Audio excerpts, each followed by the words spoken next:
Tak jsme zde, generále Paši. Tu historie vítá nás.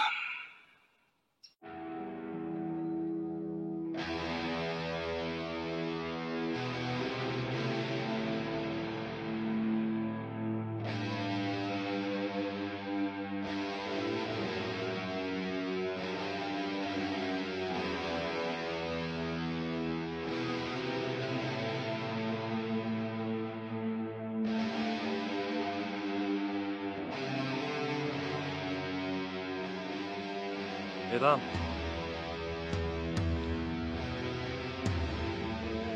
A jsme tu.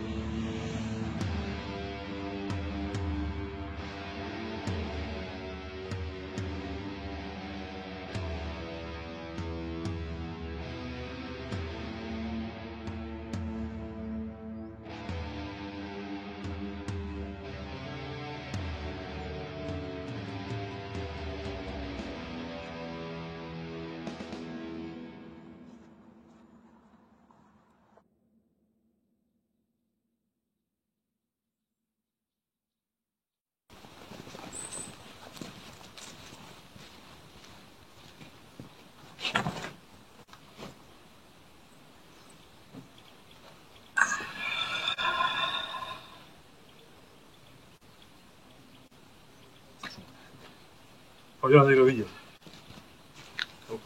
Doufám. Seděli jsme na historii.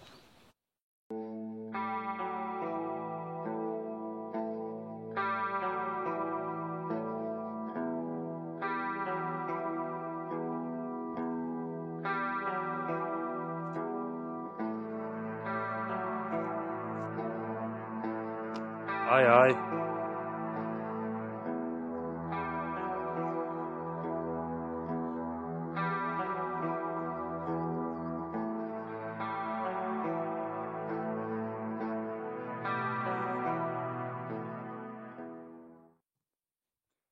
Voják Československé armády, duch historie, kde mě se zrovna podat.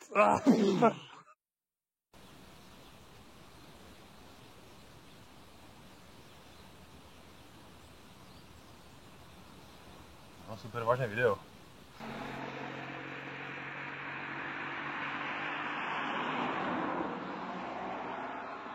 No jo, čtenář. Konečně si v klidu přečtu ceduly. Cedula.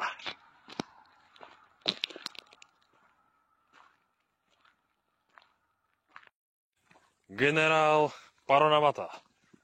Generál Pantata. Kabina vyposažena pěchoty TG-19 Turów. Bylo okolo 5 mil CSK.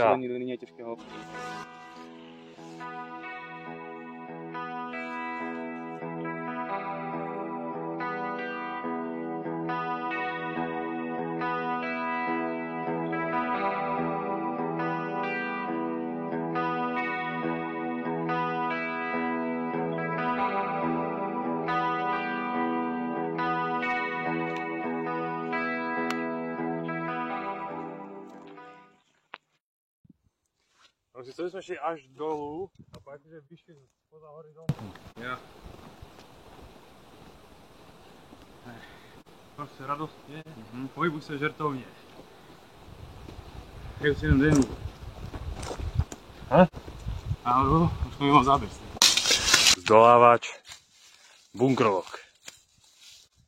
Neohrožen, stoupá stále vpřed. Pár metrů ho dělí před vrcholem.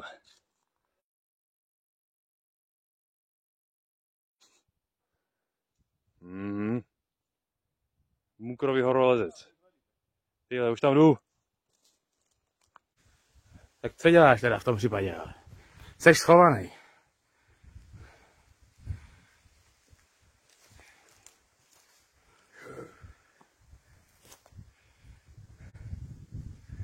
Tam je náborář. Dobrý. No jo, já si teda vykračuju. To tě je teda dovolenka. Chodit po gorách. Bezdůvodně. Bezdůvodně chodit po gorách. po bunkrech, které nikoho nezajímají. Bunkry nikoho nezajímají, Markusy, to je stará historie pro vykopávky. A chodit po horách je nejbělejší věc, nemá to žádný smysl. Kde bychom domů, Markusy? Jedeme dom. Nebudu tady chodit po starých vykopávkách. Chci hrát svůj Fortnite a tetovat se svastikama. Bunkry jsou cenná věc. Ne.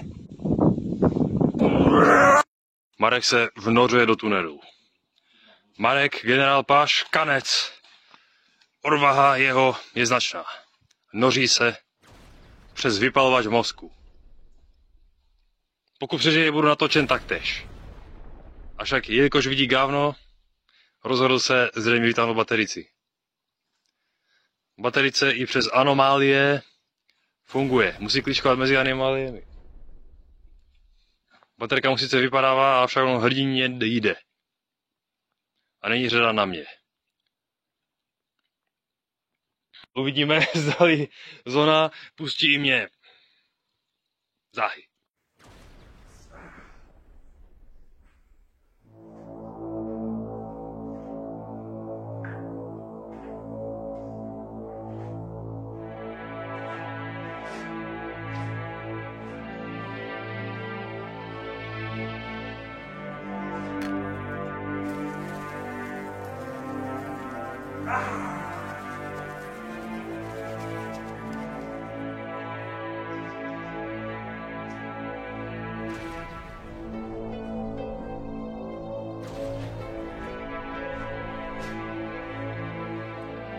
Anomálie propustili Petra tunelem. Pustili mi.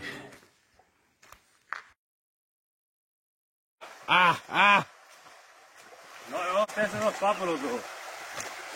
Nedisponuje vodotěsnýma. Mám mokrobotak. Nedivím se. Stachelberské, kterážto tato velká kysňa betonová středem našeho zájmu byla 8-kilometrovou cestu a krví a potem vykoupená. Kterážto samozřejmě při příchodu samozřejmě je zavřena. Tohle všechno jsme mohli vidět, oční. Tohle všechno jsme mohli vidět, ale neuvidíme.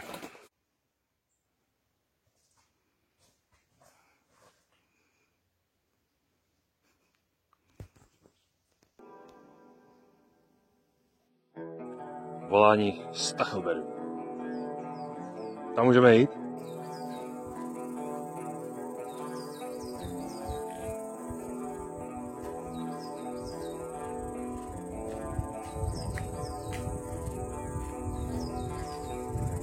Hamburger Hill.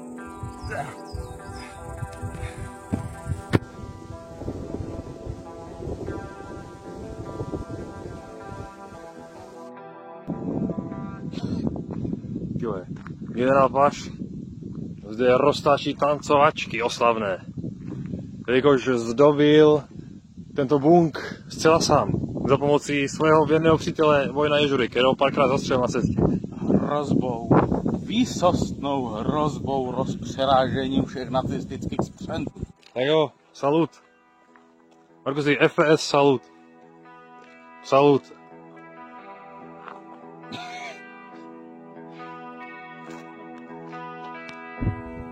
Ach, taková, ta ti je. Jsme na dovolence, Markusy. Máme výhledy. Máme vibe C.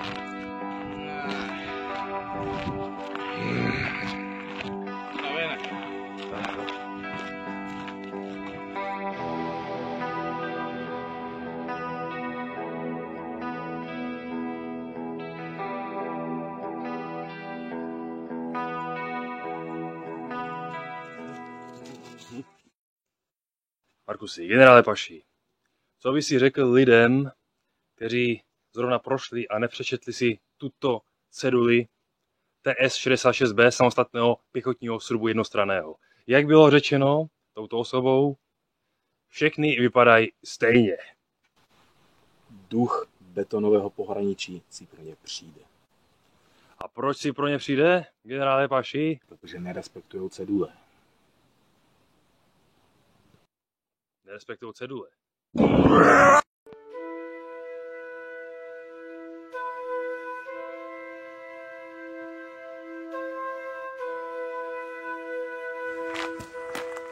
Jo, já si teda vykračuju. Dovolenko a vykročovačka.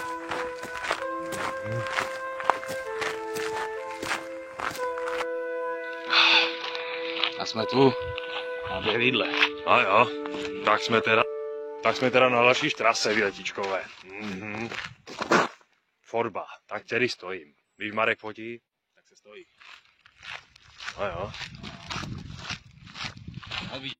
Tak, Marek zažije pocit, který už nikdy nezažije. Zažiju si ten pocit, jak to A stopil si na dřevěnou desku, na kterou už nikdy stát nebude. nikdy tady Málo kdo si stát nebudu. takové situace životní uvědomuje. V této situaci už nikdy v životě nebude. A nyní v ní je. Tento pocit už nikdy nezažiju. Nyní v ní je. A teďka se uvedu do této pozice já. First person, výletíkové viby, To je teda pocit, Petrusi, co? Stát na té to je teda pocit. Už nikdy ho nezažije. Ale zrovna ho zažívám, nutno podotknout. Zrovna ho zažívám nejvíc. Tak.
Nemůže snést větrov.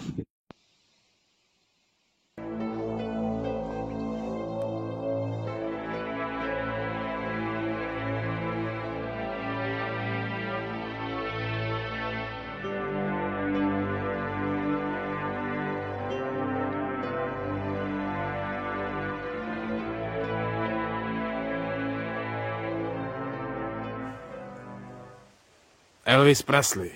Bunkrový vykrůcač.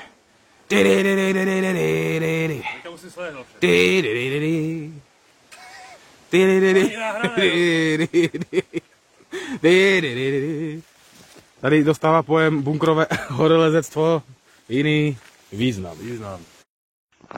Bulky muzeář si fotí z pozice dobové fotografie objektu NS-82 Brzinka, fotografována z této pozice na jaře 39, ze své pozice, která je identická s pozicí tehdy.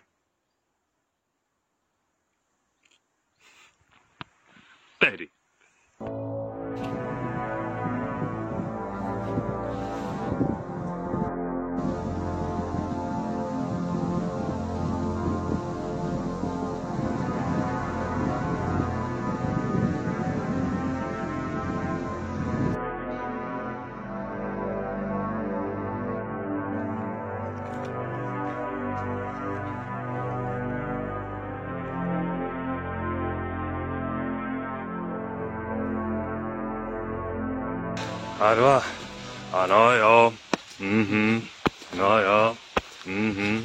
No jo. No jo. No jo. No jo. No jo. Ta-ra, ta-ra-ra, ta-ra-ra-ra, ta-ra, ta-ra-ra-ra, ta-ra-ra.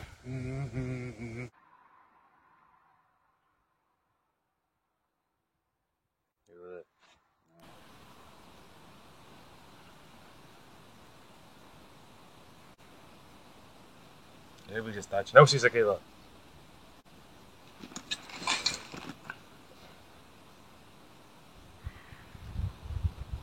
Nebudeš to. A když to mám v rukách, tak to nebudu auta. Záběr máš, co chceš.